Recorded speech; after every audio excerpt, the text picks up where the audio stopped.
quick content warning. This episode deals heavily with addiction, and we do have some references to self-harm stemming out of that addiction. So that's going to be difficult for you to listen to. Go ahead and skip this one. We'll see you next week. As Babylon 5 has totally normal, chill episodes most of the time that don't deal with anything heavy.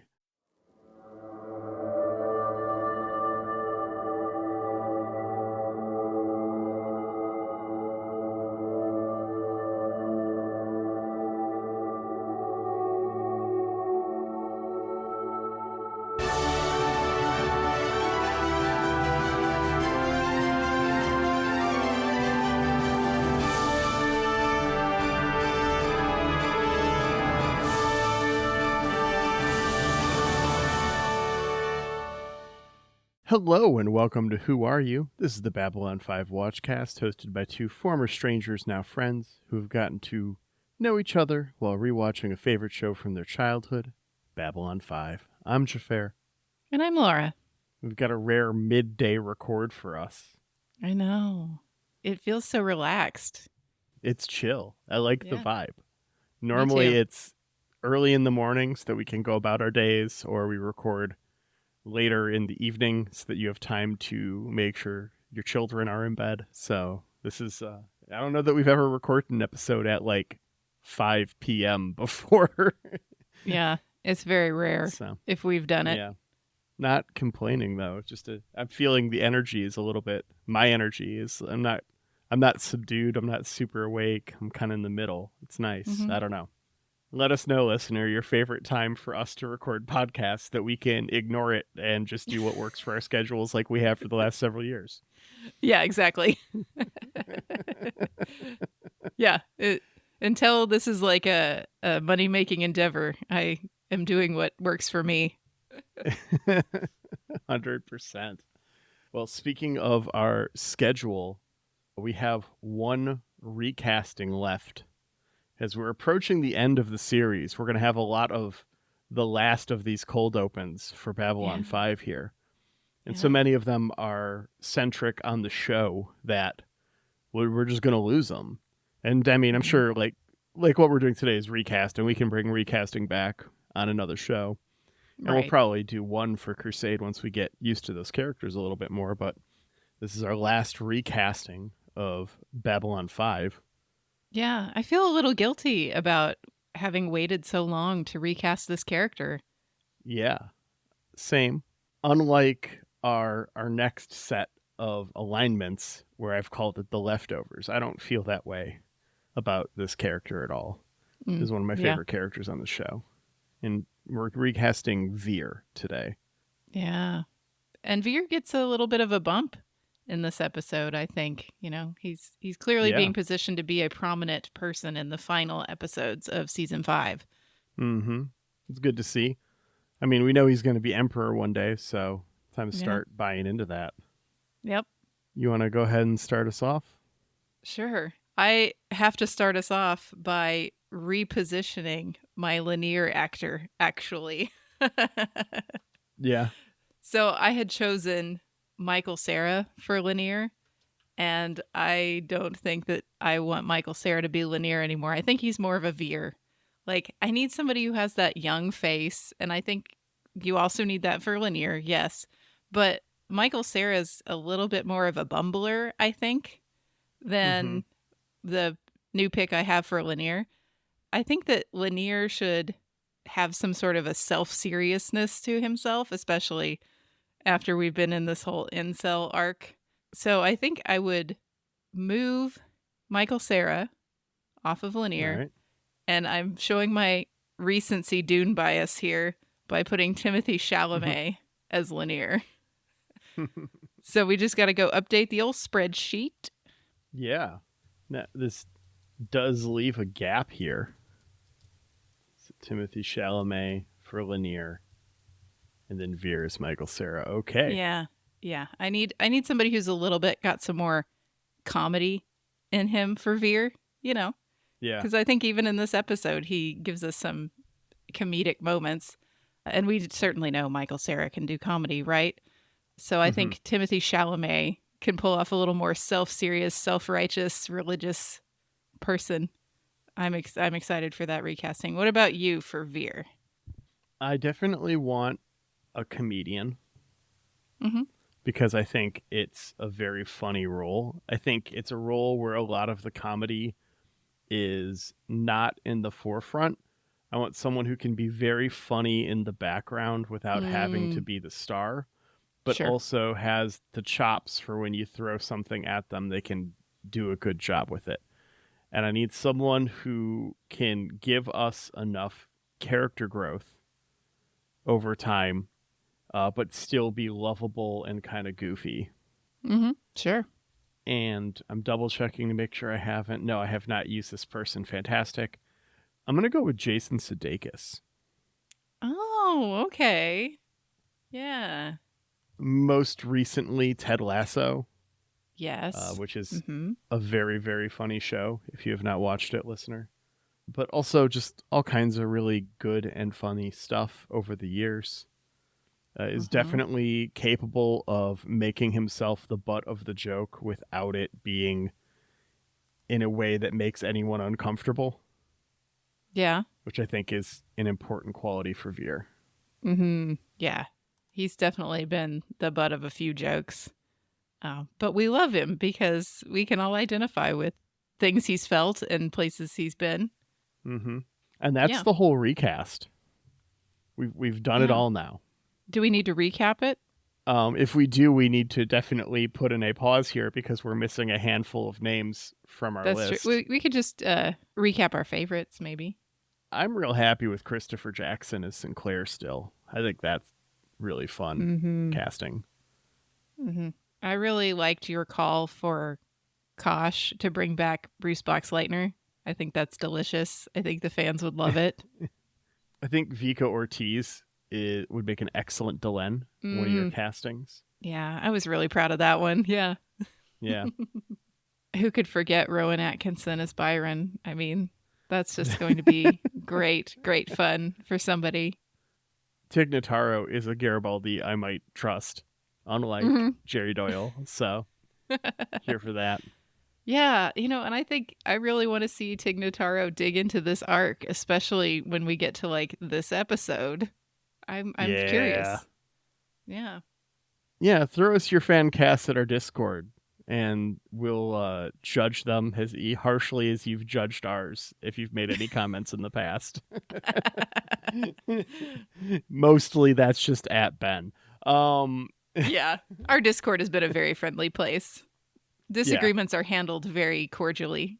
yeah, which is of the things that I appreciate. The fact that we can manage a community Discord and we have not had a single moderator. We haven't had to worry about anything along those lines. It's been really Yeah. nice. Yeah, it is. So, what's not really nice, though, is to see all your dreams and have them torn asunder. Very We good. got, thank you. We got season 5, episode 16, All My Dreams Torn Asunder. We open on Sheridan waking up without Delenn. She is just crying and watching a candle burn, otherwise known on the list of Minbari post-marriage rituals as the end of the honeymoon. She has a very nice robe for the end of this honeymoon. Did you She notice? does. It's a Satin with ceremonial robe. Yeah. nice and embroidery. Yeah, it's really nice. Does Sheridan's hair look different to you? Just A little. off the top of your head. It looks lighter to me. Like when he was laying in bed, when we just open up on him Yeah. waking up, it looked so light. I was sitting there going, does he have frosted tips? I mean, I that don't is know. appropriate for this time frame. Yeah, it is. It is. And the beard seems lighter. It all seems lighter. I don't know. Maybe he had a mid-season gig on something else and like had to diet a little bit, or no Maybe. idea. But it distracted me throughout the whole episode, to be honest. Well, we'll find out next one if it was just color coding. Yeah, good Could have point. just been that. Yeah. So Sheridan is moping about trying to get Yeah. Delenn to get up and start her day with him. And he drops his slipper as his Yeah. council voiceover begins. This is insane. This is absurd. He Uh-huh. puts on leather shoes. He gets one on, and then the other shoe drops Literally. I know writers who use subtext, and they're all cowards. Zach is refusing to admit Londo to this council meeting. Yeah. He's like, Londo, you're not on the list.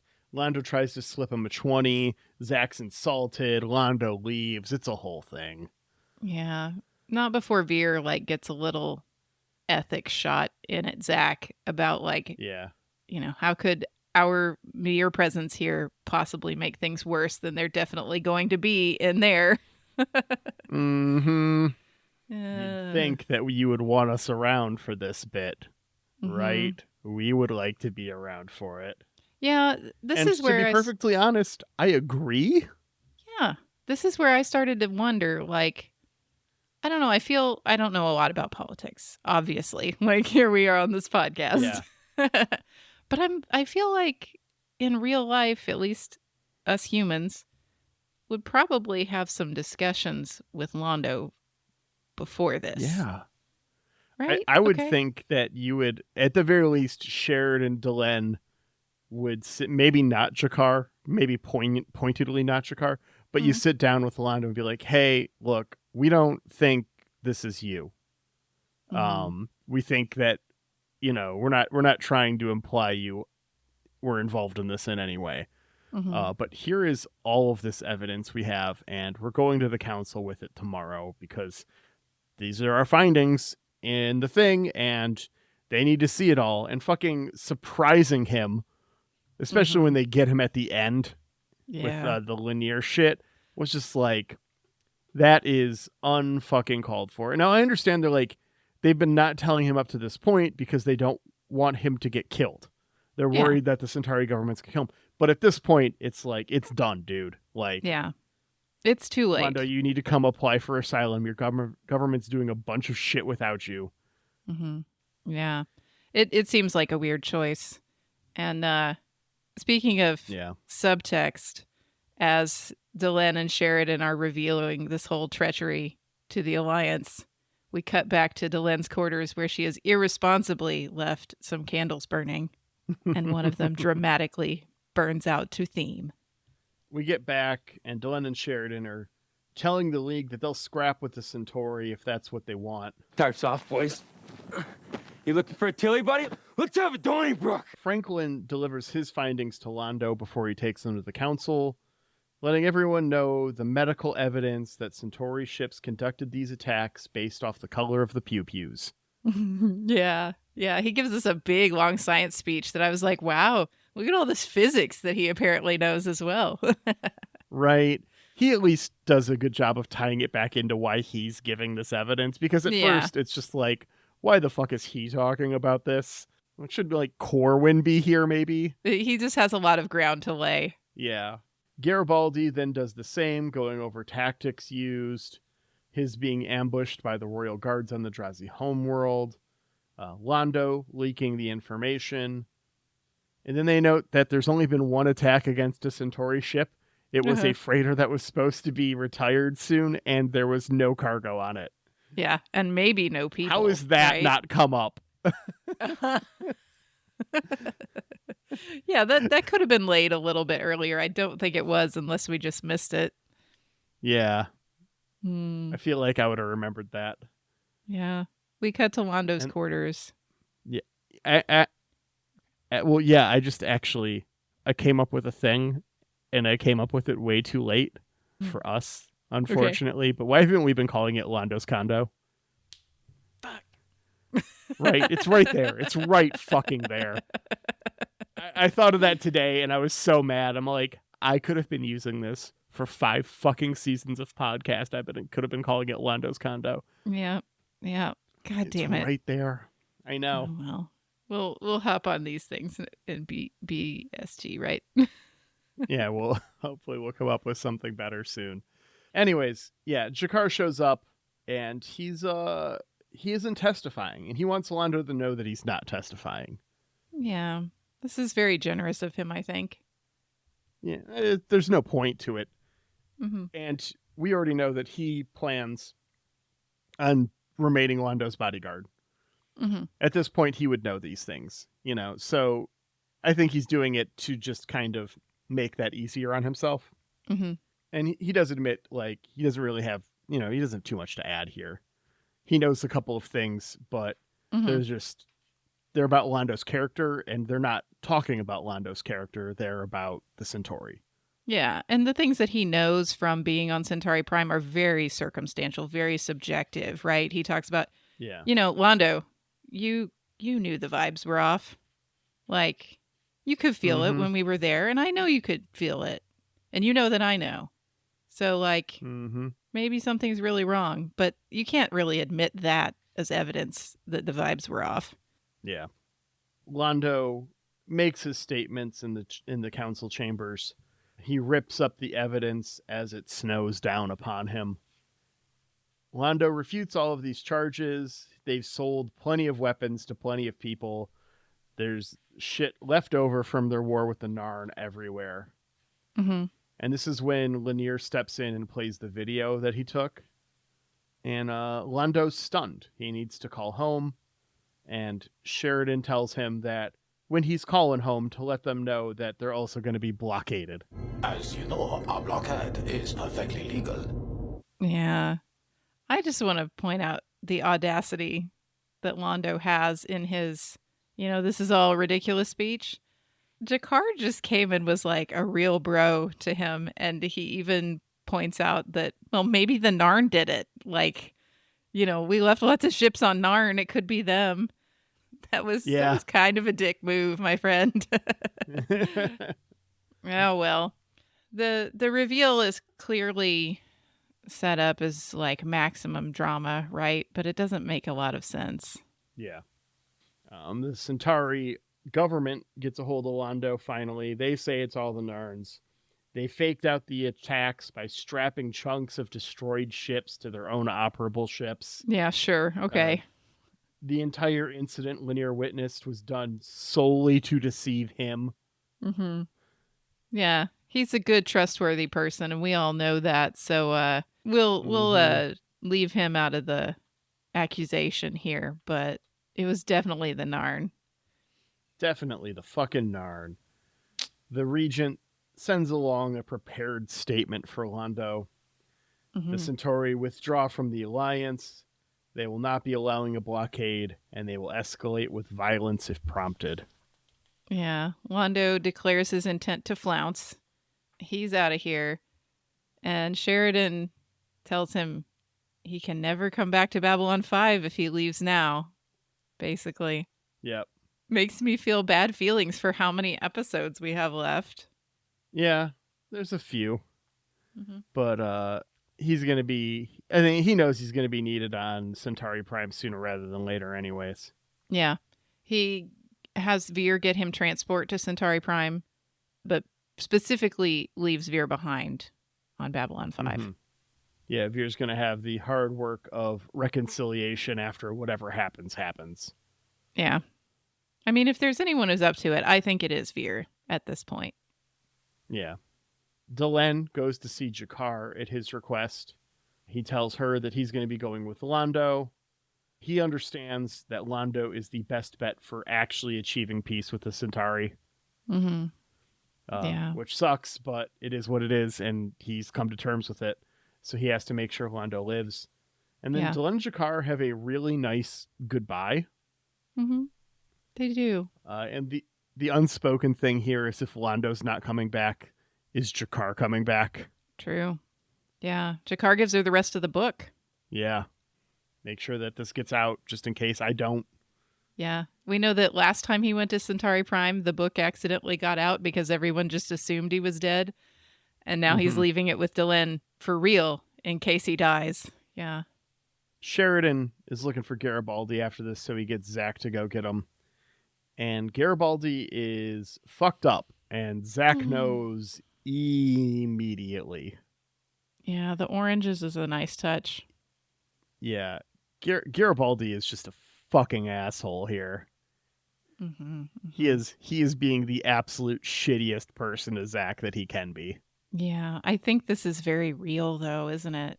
Like, I'm not going to say I've dealt with a lot of addicts or alcoholics in my life, because that would not be true, or at least not to my knowledge, right? But something about this feels very, very human. Like, Zach has seen him in his soft place. Like Garibaldi Mm-hmm. is exposed. And so he immediately just goes on the offensive, goes on the attack, goes for the throat, and like personally insults Zach because he feels Yeah. personally insulted that Zach is seeing him in this moment. This scene is super poignant, Mm-hmm. knowing Jerry Doyle had struggled with alcoholism for a chunk of Mm-hmm. his life, and Jeff Conway also Yeah. had issues with addiction in the 80s, and he was And clean here for almost a decade. I don't have the exact dates, but sure. he got clean sometime in the late 80s. This is the late 90s, so we'll just say a decade. And he would not relapse for another 5 or 6 years. Mm-hmm. And then that relapse did lead to his death. So when he relapsed, he was mostly on painkillers. I did a bit of Mm-hmm. reading to talk about this. Yeah. Mm-hmm. So yeah, he was mostly on painkillers. He died of pneumonia, Mm-hmm. which had compounded into a significantly more serious infection that he very likely would have been able to know about Mm-hmm. if he wasn't taking the amount of pain pills regularly that he was. Mm-hmm. And so it is not a direct overdose per se, but it is definitely influenced by the amount of painkillers that he was taking outside of what he should have been. Yeah. And Uh, the source of his pain pills or feeling of need for pain pills originally was his career, right? I think he had a back injury from his dancing or from a Something. show that he was on or a movie. Yeah. So it's really sad. And it's also sad what happened to Jerry Doyle as well. I mean, we've talked about it before that he struggled with alcoholism his whole life, right? And his cause of death Mhm. was something liver related. So See, this feels super poignant, but these two people specifically, characters or actors, both having these struggles and then portraying them, it feels very real because of all of this. Mm-hmm. And tragic in a way without words. Because, I mean, Jeff Conway, Zach, I just said Jack because I combined their names in my head. At one point, pulls out a pistol and it's all just like, just fucking do it, man, because you're gonna take out less people this way than you are the path you're going. And Yeah. knowing the relapse that's coming for him in a number of years and all of Mm-hmm. that is just, it hurts so much just to watch him say these things. Yeah, to have these two people for whom it is real and it will be real all their lives and relate to their deaths. You wonder if any of their loved ones ever watched this scene. How much would that hurt? I can't fathom. Yeah. I don't. I just, yeah. Garibaldi understands, but begs Zach for some time to Mhm. get himself together and get himself right before Zach turns him in. Yeah. Yeah, he's like, okay, I've got a problem, and I know that now, and I need to stop. So I will be stopping. The lie detector determined that was a lie.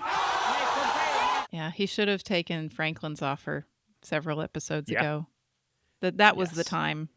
After this, Sheridan has an idea to hopefully stop all-out war by getting the White Stars in between the Interstellar Alliance and the Centauri and hoping that that is enough to dissuade them from firing. Mm-hmm. Yeah. Garibaldi's all like, I got this. You can trust me. I'll get this intelligence in time.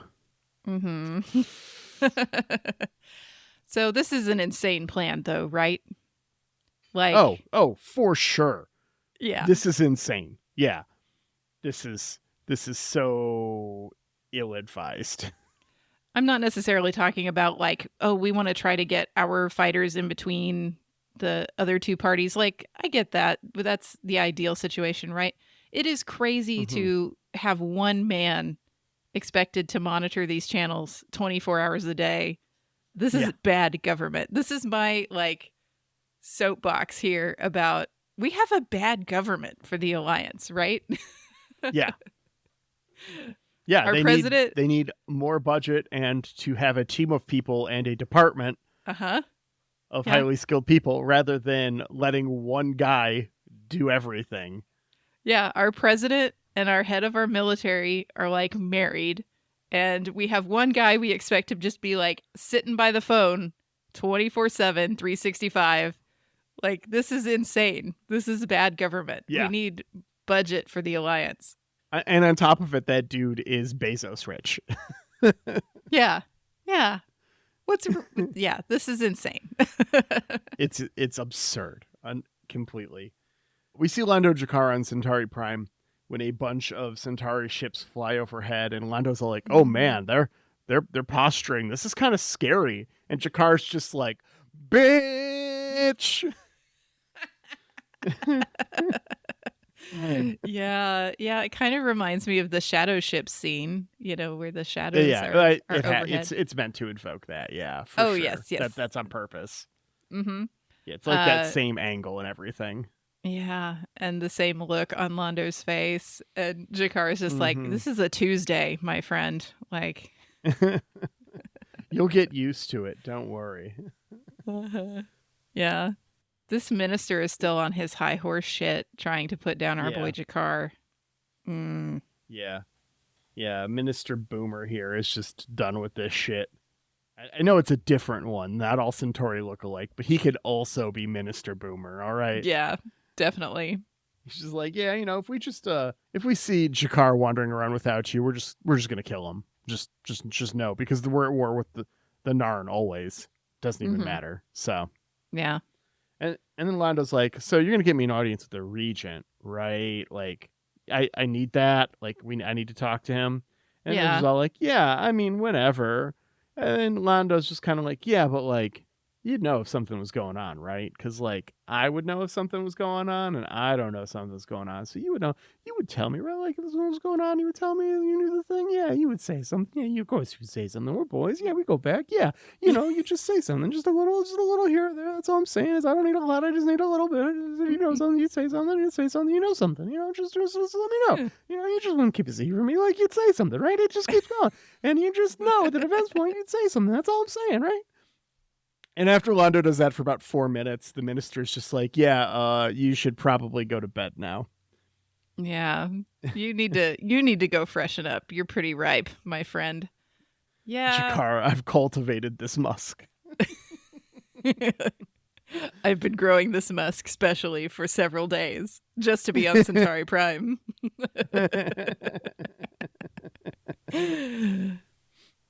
A white star hails Garibaldi, who's passed out, having drank some of a glass just full of whiskey. Yeah. Like, there's no head on this. It's not a beer. And we've never seen him drink anything that wasn't hard liquor.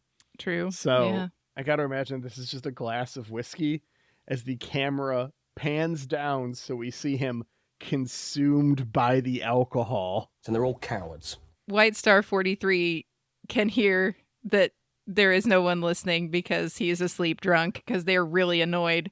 Yeah. And they'd say, well, fuck it. I guess we're going by ourselves. Tell our mothers we loved them.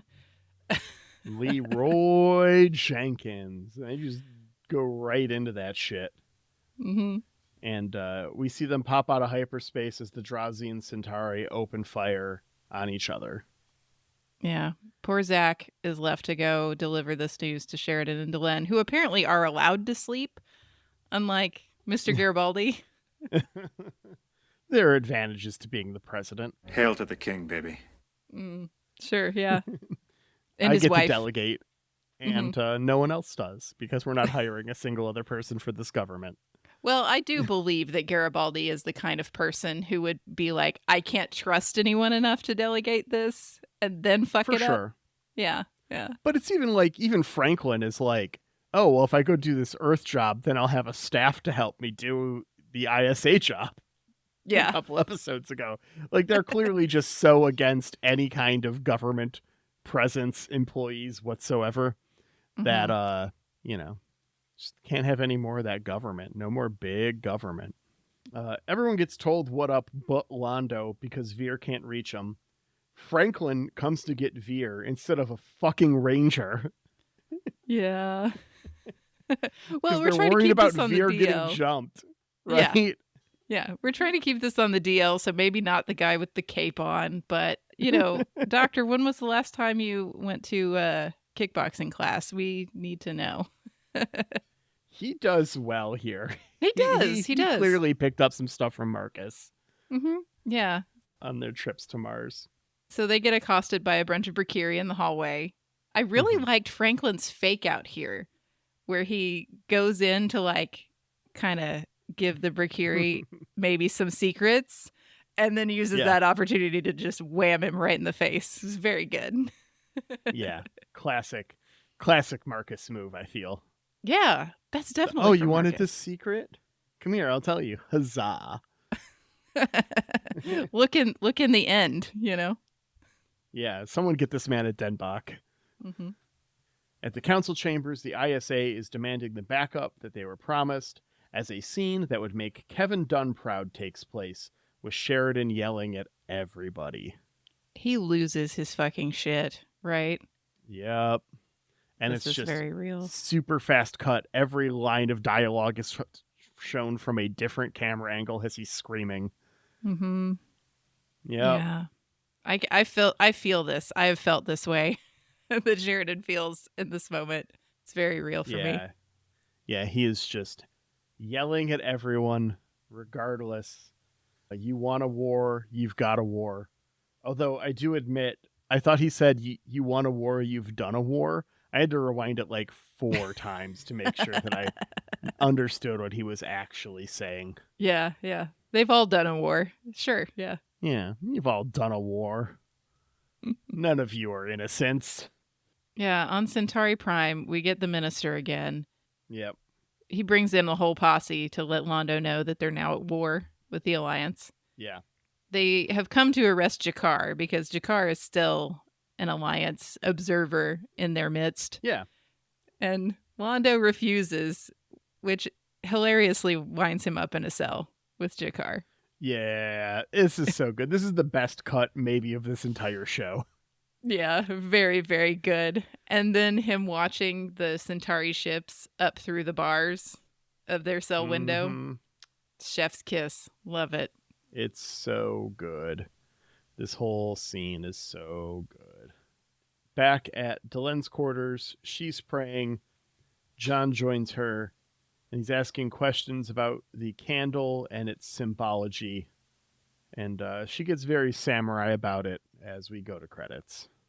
Yeah, I mean we've heard that referred to before about the space between the candle and the star and the Grey Council context, I believe. So all of this is very Minbari. I think Delen has real PTSD from starting wars, right?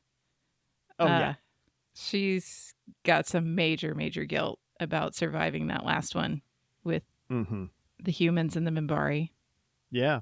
I mean, she's been the leader of a military force for multiple wars at this point, and she's talked about how important life is and how protecting life is the most important thing, and that is a lot of mental reconciliation to have to do between your beliefs and your actions. Yeah, that's a lot of mental accounting and work, and I think she's starting to get to her a little bit. Yeah, understandably so. And that's where we end the episode. That's our downer ending this time. Yeah. Well, maybe next time won't be as downer of an episode. But before we start talking about that preview, I got to ask you, Laura, on a scale of Babylon's 1 to 5, how did you feel about this episode? Despite the things I pointed out about this is insane, this is a bad government, this is bonkers, etc., I really do like this episode. Same. It has ratcheted up a lot of drama. I really feel it between Zach and Garibaldi. I really feel it for Londo. I really feel it for Veer. So I have to give this one a Babylon 4. I don't know it's the best of the best yet, but I feel really good about it. I like it a lot. It definitely feels like a high watermark this season so far. Yeah. I do think this episode does a lot more to do justice to the struggles of alcoholism than anything else we've had in this subplot thus far this season. Yeah. It's felt very hokey up until this point, and this is the one time it's felt particularly real to me, Yeah, it's very genuine. which I appreciate the hell out of. The story is very good. The only thing is there's some weird choices with the director and just like shoving symbolism very forcefully down our throats in a way that made me uncomfortable sometimes. Just like, come on, I am an audience paying attention. You don't need to show me the other shoe fucking dropping. Uh-huh. You don't need to show me the literally candle go consumed out. by alcohol. Yeah. Yeah, the candle dropping. There's a lot of stuff where it's just like, I get it, guys. I'm following. Yeah. I'm paying attention. I promise. And it's a lot of it in one episode. Just like Yeah. bang, bang, bang. It's one of those things. Maybe if these things were spread out over several episodes, we might not be saying these things. We might not even notice. Yeah. You know? Yeah, I feel like you get one an episode. Mhm. It says like 4. Yeah. So Yeah. I get it. it's So a bit much. did you give it a number? A 4 out of 5. All Right right. there with you. Okay. I think we're in agreement a lot in season 5. Or close. We tend to be pretty good. I think if you give a half point wiggle room on our ratings, We're pretty in we've sync. basically the same almost every single episode. There's a handful that we've disagreed on. That's fun. Yeah. All right. Well, next week, we've got a totally normal episode, guys. I promise. It's season 5, episode 17, Movements of Fire and Shadow. The seemingly purposeless Centauri attacks culminate in a bizarre and terrifying climax. The White Star Fleet joins the war, while Minbari decides to help Earth build a destroyer-class ship. That's fun. That's Crusade shit. Oh, neat. That's Yeah. that's starting to seed that plot for Crusade. So that's fun. Cool. Yeah. I have so minimal exposure to Crusade that I wouldn't have caught that. So thanks for pointing that out for me. I'll be sure to pay attention. To be perfectly honest, I was talking to friend of the podcast and co-host on our podcast network, Vic of Dominion Media Television, and I had mentioned that episode was coming up to him, and he's all like, "Oh, that's the one where they lay the seeds for Crusade," and I'm all like, "Oh yeah, that is what that destroyer class ship is." So all credit to him with that one. Thanks, Vic. Yeah.